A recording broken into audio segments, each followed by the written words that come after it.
শৈলজানন্দ স্মৃতি রক্ষা সমিতির উদ্যোগে আয়োজিত হলো শৈলজানন্দ স্মৃতি স্মারক সাহিত্য পুরস্কার 2025। এবছর পুরস্কৃত হলেন বিশিষ্ট ক্রীড়া সাংবাদিক সাহিত্যিক গৌতম ভট্টাচার্য ও সাহিত্যিক উল্লাস মল্লিক। গৌতম ভট্টাচার্যের লেখা উইকি বার পুজো দুঃসাহসের ইজারা পাঠকদের মনে দাগ কেটেছে। পাশাপাশি লেখক উল্লাস মল্লিকের লেখা 50টি গল্প যাত্রাপালা হৃদয় গঠিত ঈশ্বরের ডিঙি নৌকা পাঠকদের মন জয় করেছে। দুই সাহিত্যিকের হাতে শৈলজানন্দ স্মারক সাহিত্য পুরস্কার তুলে দেন সংগঠনের সভাপতি তথা প্রাক্তন বিচারপতি শ্যামল কুমার সেন। শৈলজানন্দ মুখোপাধ্যায় একজন উজ্জ্বল নক্ষত্র ছিলেন। চলচ্চিত্র জগতে তার অবদান অনস্বীকার্য। পুরস্কার প্রদান অনুষ্ঠানে শ্রুতি নাটক মৃত্যুভয় পরিবেশন করা হয়। অনুষ্ঠানে উপস্থিত ছিলেন বিশিষ্টজনেরা।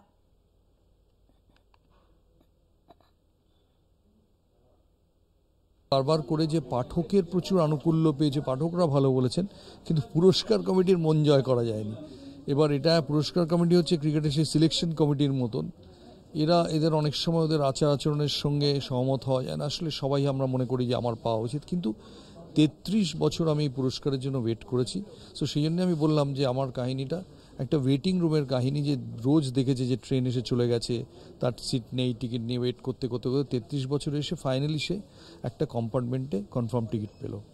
বেশি করে আনন্দ হচ্ছে যেহেতু এই শৈলজানন্দ মুখোপাধ্যায়ের স্মৃতিতে পুরস্কার প্রদান করা হলো এবং আমার স্বামী গৌতম পুরস্কৃত হলেন। অবশ্যই এটি আমার পক্ষে অত্যন্ত আনন্দের, অত্যন্ত গর্বের। আর এই প্রার্থনাই করব যে আপনারা সবাই ওকে যেভাবে ভালোবাসা দিয়ে এসেছেন একই রকমভাবে ওকে ভালোবাসা দিন, যাতে আগামী দিনেও আরও ভালো কাজ করতে পারে, আরও অনেক লেখা আপনাদের কাছে পৌঁছে দিতে পারে এবং এভাবেই আপনাদের আরও অনেক দিন ধরে যেন আনন্দ দিয়ে যেতে পারে। এখন বিনোদনের এতগুলো মাধ্যম এসে গেছে এবং সেগুলো এতটা অ্যাট্রাকটিভ, যে সেগুলো কোথাও একটা বইমেলাকে বইকে ফেলে এগিয়ে যাচ্ছে। তবে একটা কথা আমি বলবো যে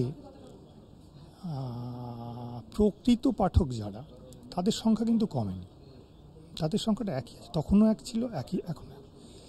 যিনি নিদ্রা আনার জন্যে বই পড়তেন বা দুপুরবেলা একটু খেতে খেতে বই পড়তেন, এই যে শখের পাঠক যারা, তারা বেশিরভাগটাই শিফট করে গেছে। ফলে বই বিক্রি কম হচ্ছে। তারা তো বই কিনতেন বা লাইব্রেরি থেকে নেওয়া হতো। সারা জীবন সাহিত্য সাধনা করছে গৌতম ভট্টাচার্য, ইন্টারন্যাশনাল মানুষ, এখন বলার কিছু নেই। উল্লাস মল্লিকও এখন অসাধারণ লিখছেন। ওই জন্যই দুজনকে একদম তরুণ একজন, দুজনেই তো প্রবীণ হাতে তুলে দিচ্ছে আর কি। কমে কত যায়নি, আমি তো দেখছি ওই তো এবার কয়লাকুটি বেরিয়েছে, হু করে মানে বিক্রি হচ্ছে। কী করে হচ্ছে? অথচ সে পুরনো লেখক দিয়েই তো চলছে, ঘুরে ফুরে পুরনো মানুষ।